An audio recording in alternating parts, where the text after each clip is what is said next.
vi framme efter 4,5 timmes väldigt omtumlande körning. Jag har jätteont i rumpa och ben. Det går bra, nu är vi framme. Jättefint. Här ser det ut. Pinka.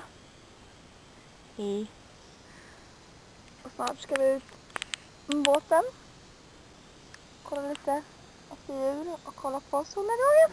As if to say, hurry boy, it's waiting there for you. Gonna take a lot to drag me away from you.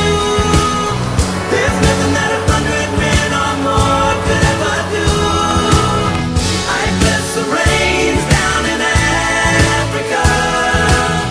We're gonna take some time to do the things we never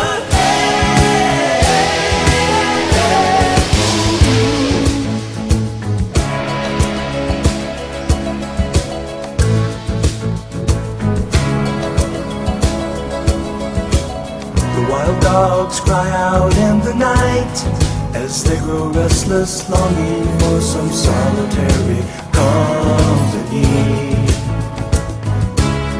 I know that I must do what's right, sure as Kilimanjaro rises like Olympus above the Serengeti. I seek to cure what's deep inside, frightened of this thing that I've become.